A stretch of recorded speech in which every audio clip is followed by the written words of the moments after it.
Hi children, welcome to my English class. Today we are going to study a poem Once Upon a Time by Gabriel O'Hara. Let us figure out about the author. Gabriel Imomotimi O'Hara, 24th April 1921 to 25th March 2019, was a Nigerian poet and novelist who was born in Bumondi in Yenagoa, Bayelsa State, Nigeria, the first modernist poet of Anglophone Africa. He is best known for his early experimental novel The Voice 1964 and his award-winning poetry published in The Fisherman's Invocation 1978 and The Dreamer His Vision 2005. Let us see Once Upon a Time poem analysis stanza by stanza. First stanza. The first line suggests that the poem is going to be based on a story, is a kind of story or fairy tale. The speaker is addressing his son, so this could well be a father beginning to explain how things used to be, how people they used to laugh with their hearts and eyes back in the past. In contrast, nowadays, laughter is more of a show of teeth, and the eyes are cold and looking for something other than the real person.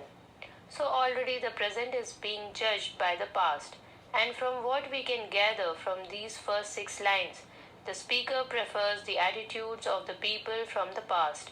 There is the feeling that negative change is here. Second stanza.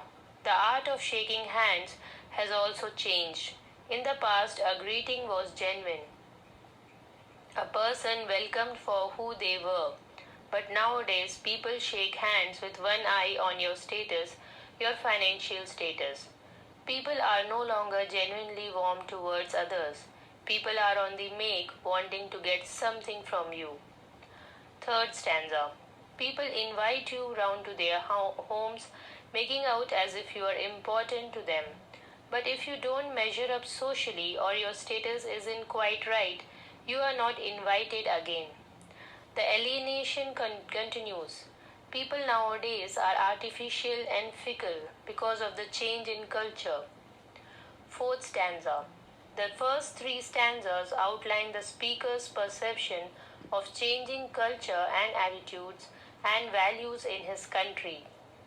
This fourth stanza describes how the speaker himself had to change and learn in order to comply. He uses a comparison phases to dresses to highlight the various personas he took on, all the while smiling. The repeated use of face affixed to various places and situations is highly visual. Fifth stanza. He also became adept at the heartless handshake and hollow toothy smile. Plus, he knows how to deceive people with his farewells and welcomes and false politeness.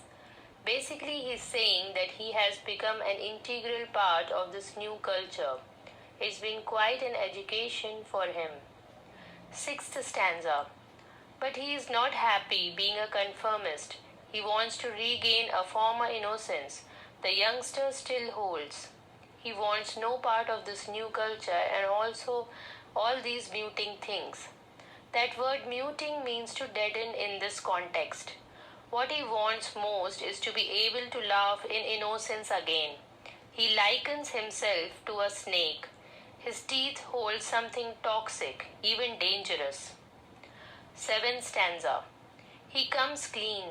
He wants the sun to show him how to regain his lost innocence, how to laugh and smile like in the old days when he was young and carefree and the culture encouraged openness and honesty, a pure identity.